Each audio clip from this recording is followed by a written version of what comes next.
What's up, everybody? Welcome back to another edition of the 10-7 MMA. I'm DS, and per usual, I'm here with my guy, Dino Bam Bam. What's going on, Dino? What's going on, guys? I looked at them and said Dino. That's not me. And then your guys. I'm a guy. I don't know what's going on here. But we are here today to discuss the potential repercussions, and we're making some assumptions in this video, right? So for this particular video, we're assuming that Islam Makhachev is going to win versus Volkanovski this weekend. This weekend? Volkanovski this weekend. So we just wanted to discuss what's next for Islam, assuming that he does win.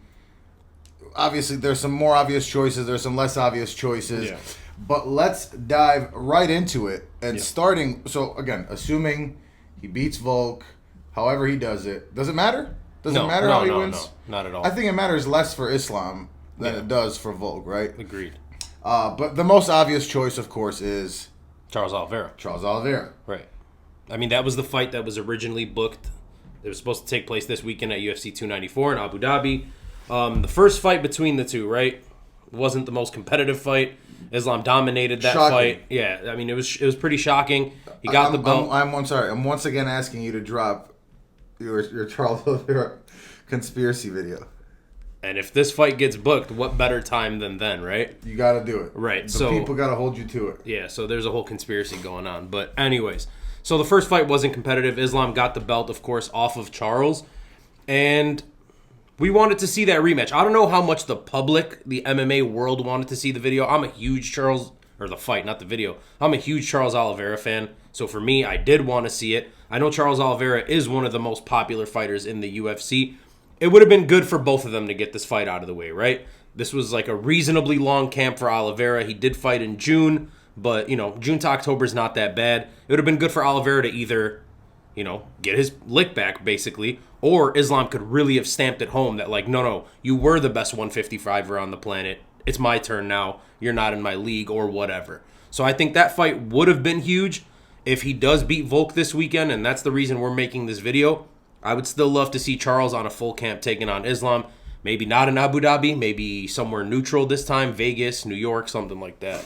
Yeah, I would also like to see it somewhere neutral. Vegas would be perfect. I mean, the most obvious choice. Yeah. Especially because of the rehydration clauses and things like that too. Is this the fight that you most want to see? I mean, is this the fight? It's the most obvious one because obviously it was booked. But is this the fight that you want to see? I mean, at 155, yeah. Definitely, because 155 is a division right now that's like lacking real contenders, right? Yeah. There's very good fighters at 155. We always talk about the lightweight division as if it is the glamour division in the UFC, and it might still be, but it's fallen off a little bit, right? Sure. But with Charles Oliveira having lost his belt, right? The next right contender, I guess, is Justin Gaethje. That's the only other name really to bring up at 155, right? Because who else is there? Gaethje just beat Poirier. Beneil just lost. I know Gamrot was supposed to, or I think still is the backup for this fight. Yeah, but like Gamrot I don't even think he deserves that. That's what I'm saying. He doesn't necessarily deserve it. Fiziev, of course, just got injured in the fight with Gamrot. Sarukian took a loss, so it's like Michael Chandler's waiting for Conor. He doesn't deserve a title shot right now. He does not, yeah. So really it's Justin Gaethje, I guess, would be second, right? He does have the BMF belt and the head kick knockout over Dustin Poirier. What do you think about Gaethje? Yeah, I like we said, I think it's the second and most obvious choice and really the only second choice at 155. Like a natural 155. A natural 155er, yeah. And How do you think Gaethje matches up with Makhachev? I mean, it's an interesting matchup. I mean, he matches up with Islam as well as he matched up with Khabib. Yeah. I don't see the fight playing out too different than the Gaethje-Khabib fight played out, but it is Justin Gaethje, right? He is a BMF. He has looked improved, though. He has. I think he's fighting smarter now than he ever did before. That's the biggest thing, yeah. Right. I mean, he's got the power, Dino. Like, no question. Look, at the top, he folds, too, though. He does. In these big moments. That's what he's known for. He's like the Kirk Cousins of, right. the lightweight division. So the funny thing about it, right, so he had the he had the Khabib title fight, choked in that one, literally choked, and then he had the Charles Oliveira fight, where only he could win the title, choked again, literally choked. And dropped him. And then we were thinking, like, okay, here's the BMF title, he's fighting Dustin Poirier. Yes, it's not the 155-pound title, it's not real gold, it's actually silver. But we were thinking, like, most people, I think, were thinking that Poirier was going to beat his ass. And then he had a ridiculous knockout, like a highlight reel knockout over Dustin Poirier. I think that really adds to it, is the emphatic fashion in which he did win it. Yeah. You know, so that makes it a little bit more intriguing. Plus the fact that, like you just said, he's been fighting so much smarter. So I wouldn't mind seeing that. I just think it would be very bizarre to skip Charles. I get that, and I don't know that the UFC necessarily will. One thing to add, though, Justin Gaethje is in Abu Dhabi right now with Kamaru Usman, his teammate. Right. There is the possibility that if Islam wins, they get Gaethje, inside the cage, they do a face-off, and then that's what we're left off with. But I just like, for what reason are they skipping Charles though? yeah, I don't know. But regardless, Unless there's some behind-the-scenes politics kind of stuff going on, maybe. Which there very well could be, because if you paid any attention in the last couple of days, Islam went on record to say that he, like, if it's up to him, if he has his druthers, he's going up to 170, and that Islam and Charles should have to face each other. Charles and Gaethje. Or I'm sorry, that Charles and Gaethje would have to fight each other, and the winner should get him at 155. Yep. One other name I want to bring up at 55, I don't know how much sense this makes, but Max Holloway. He has fought at 155 before. He is doing his thing at 145, which obviously Volkanovski's the king of that division. Max doesn't get a rematch with Volk, at least for another 2 years, and that's if they both win out. You know what I mean? Yeah. So Max Holloway, I think, deserves a title shot. Yeah. Does he deserve it at 55? And is that matchup at all favorable in any way for Max Holloway? I don't know, man. Yeah. I just think, like, the physical stature, Max Holloway is not a thick, filled out 45er. Right. So, exactly. So, man, I mean, does he match up well? I think he matches up terribly versus Islam. Yeah, probably, right? I think he matches up worse than either Charles or Gaethje, assuming they're the same size. Probably. Just something I wanted to throw out there, because I do feel bad for Max Holloway. I do think a move up to 155 isn't a bad idea necessarily, especially now it's very top heavy, right? There's a lot of unknowns in the division right now. And the division's been really 5 guys at the top for years now. Yeah. And now it's like some of them are kind of falling off. So it's interesting. It'll be interesting to see. So if it is the winner of Colby versus Leon, and Islam's moving up for double champ status at this point, I'm sure if he beats Volk emphatically, I'm sure they give it to him if that's what he wants. I think so too, and I wanted to touch on that because to me, double champ status has always been, it's a big thing. It is a huge thing. There's a reason we've only had it 4 times in the UFC, 3 men, and of course Amanda Nunes is the only woman that's ever done it. 4 men, it's fine. 4 men. So, anyways, we've had 4 people ever do it.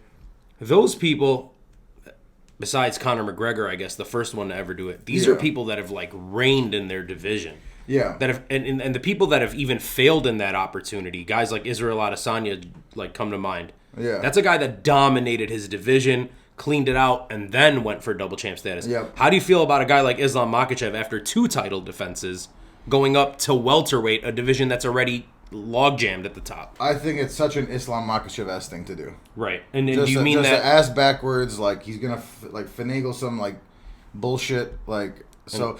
At the end of the day, what does this really come down to? Is Bilal Muhammad's not sniffing the title shot right at 170 ever. Right. And I don't know that anyone at 170, similar to 155, really deserves the title shot. People are saying Colby Covington doesn't deserve the title shot. I don't think he does. Yeah, and maybe he doesn't, right? But who does? Bilal Muhammad? I mean, his last win was very sus. He's not a fan favorite guy. Seems like the UFC doesn't really like him. I guess he probably does deserve merit-wise, right? Yeah, merit-wise, sure. But again, he's not a guy that's going to sell for the UFC. Did you see he put out a video talking shit about Charles too? No, I haven't seen that. I'll check it out after this. But sorry, you were saying. But yes, like on merit, sure. I guess he's got like, a win streak and whatever, but he beat Gilbert Burns by decision after a one-handed Gilbert Burns after 24 minutes of having one arm. Mm-hmm. And it's like couldn't finish him. Your best win before that was Sean Brady. Yeah. You were losing to Leon Edwards for what it's worth when you were fighting him, right? Yep. So he's lucky he got poked in the eye. Mm-hmm. And it's just like, okay, besides Bilal Muhammad, who deserves it? Shavkat is probably next. He's next. He needs at least one more fight. That's the thing, right? He's not there yet. He needs another win. Yeah. I mean, he's fighting in December. He's going to need another win after that, probably. So I guess it sort of does make sense that the 155 champ comes up. Who would you rather see Islam fighting, Colby Covington or Leon Edwards? For the theatrics and shit, Colby. Right. But as a matchup, Leon. Okay, talk me through that. I just think Leon has shown, in preparation for his 2 fights with Kamaru Usman, he has shown improved grappling skills, and he has more than held his own, right? Yeah. Now, Kamaru Usman is not the same type of offensive grappler that Islam Makhachev is, obviously. So, we'll see. I just think that Colby on the feet, and Colby's basically at 155er. Yeah. So, I just want to see... There was a 160. That's Colby's division. Literally. Yeah. I want to see Islam fight somebody closer to his own size. That's what I'm curious about. So you think Islam Makhachev's bigger naturally than Colby Covington? Oh my god. By a good bit. Oh, by absolutely. Yeah. Did you see the thing they were talking about today where his team came out and said that Volk weighed more in the last fight than Islam did? Like when they were in the cage, that Volk was the heavier fighter. Volk denied it. He's like, that's a joke. I don't think nobody that's true. believes that. But that's... Volk looks noticeably fatter this fight. Did you see he's got like dad bod going Yeah. on. Yeah. So you'd rather see Leon Edwards than Colby Covington. I would like for to the see sake of the either fight. of those. I would like to see both those fights. Yeah. But yeah, I just like what's Colby gonna do? Wrestle him? And Islam might be a better striker. I mean, he probably is, right? But that's the thing with Colby Covington. We saw when he fought Kamaru Usman, that was the only fight where neither Usman or him tried any wrestling. Yeah. They were like, we're staying on the feet, like the whole wrestler versus wrestler becomes a kickboxing fight. Colby looked fine. Kamaru Usman was like... And Usman's a bigger guy than him. So. And Usman was the slightly better striker, I think we could say, after watching them for 10 rounds. But Colby held his own there. Is Kamaru Usman a better striker than Islam Makhachev? You know? Tough. Yeah. Tough. So I think it's close on the feet. It's close. Yeah, I think it's close on the feet.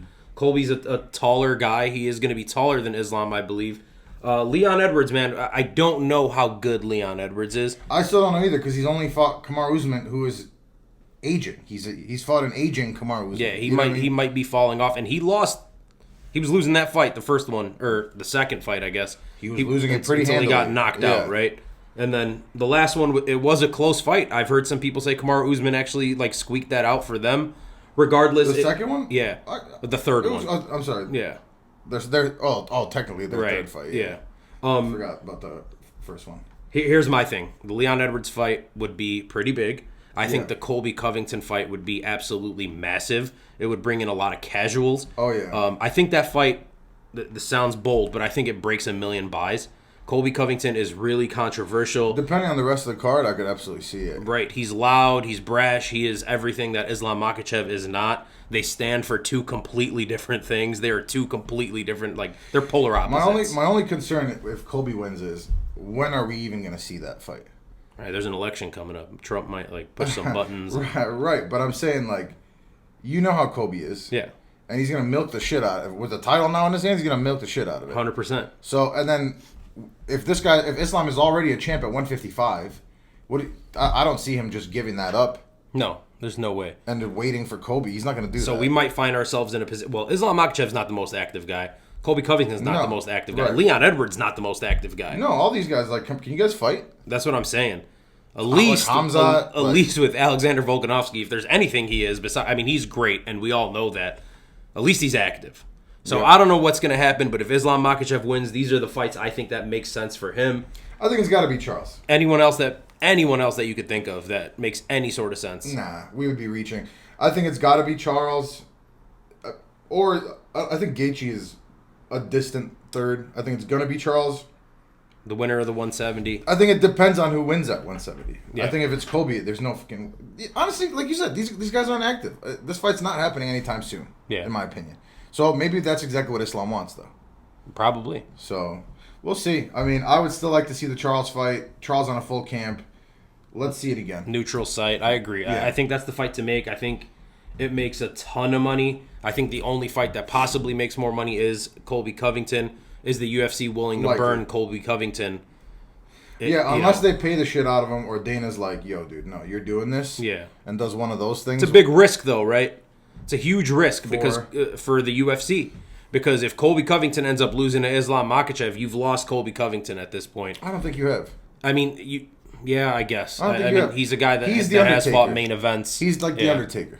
Yeah. He doesn't need a belt to be relevant. He doesn't, like, you almost don't want to put a belt on him. Because it's like, you could use the belt to legitimize somebody else. Right. Does Islam Makhachev need legitimizing? No, he doesn't. You know, but he's like the Triple H need legitimizing. You know what I mean? But it looks better when he's got the belt. I get that. I think these are all fun fights. I'd like to see them all. I think the Justin Gaethje one's a little interesting to me. Like, he is improved. He is fighting smarter. He has said, this is it. This is my last run. I'm going for the title. If I don't get it, I'm out. I'm retiring. Yeah. There's a chance, actually, that Kamaru Usman, if you guys are watching this fight, if you guys are watching this video after the fights, if Usman loses to Chimaev, there's rumors swirling that he might retire. Imagine we lose Usman and Gaethje in the span of like 6 months, 7 months. Yep. That'd be interesting. But yeah. And Colby barely fights as it is, so There it is. I'm pumped up. Anything else, Dino? no, that's it, man. I mean, I'm looking forward to this weekend, and we'll see what happens. I mean, I'm very curious. Hey, same for me. Guys, he's DS. I'm Dino Bam Bam. Thank you so much for watching. If you enjoyed, hit the little subscribe button, click the little thumbs up, ring the bell. Let us know what you enjoyed. Let us know who you want Islam Makhachev to fight next. He's DS. I'm DBB. Thank you so much for watching. Peace.